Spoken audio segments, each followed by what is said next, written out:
Hey up everyone, Magpie Gaming here. I hope you're all doing well. So recently we had the preliminary patch notes for patch 12.8 released for Escape from Tarkov, and I did a breakdown video of the main juicy bits that were in that patch. If you haven't watched that video, go watch it. I'll put a link in the description below and also put a link on screen if I remember. So one of the things I noticed while going through the patch notes was that Unity 2019 isn't included. Now when Nikita did the podcast last week, he did go into a little bit about Unity 2019 and why it wouldn't make it into that patch. Basically, it's just been a very busy period for them. They're all still working from home, so what they've decided to do is instead of just putting 2019 out there, they're going to put it onto a test version of the game, which will go onto the test servers for the game. Now, they recently spoke about doing test servers for the game. It's something that a large portion of the community has been asking for. You know, instead of just putting the patches out there and constantly breaking the game or creating more issues for people playing the game, why not use a test server environment, test your new patches and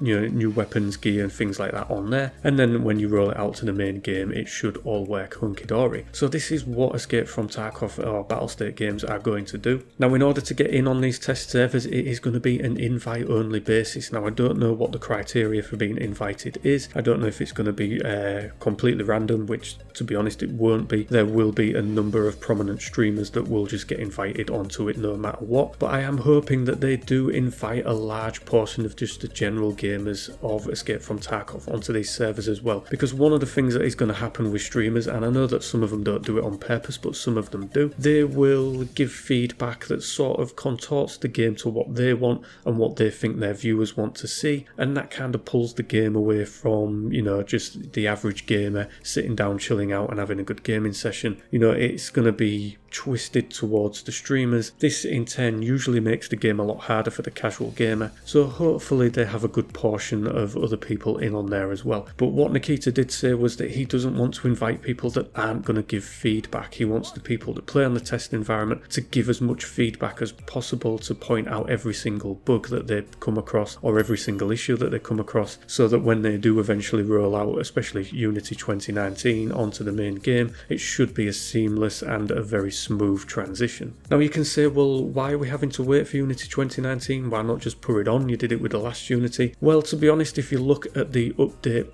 timescale last year, there was pretty much an 8-month period where not much happened with the game because they were having to get to grips with Unity 2018. They were moving from quite an old version of Unity to a more up-to-date one in Unity 2018. There was rumours that they may jump to 2019 straight from the old version, but at the time the back-end working of Unity 2019 wasn't too great. The networking side of things wasn't up to par with what is needed for a hardcore shooter where every millisecond counts. But now Unity 2019 is a lot more better. It's come a long way since its first iteration, and the transition from 2018 to 2019 should be pretty smooth. It should bring about a number of graphical improvements. Obviously network stability will be another improvement that it brings about as well, but they do want to test it first and get it all up and running and just make sure that they get the best version of the game out when they release it and not botch things like they generally do with the updates. We've all encountered the updates where they do something and it fixes one thing but breaks 3 other things, so hopefully we're going to avoid that with this test environment. Now the other thing with a test environment is you've got to have the player base to do it, and I don't know how big the player base is for Escape from Tarkov.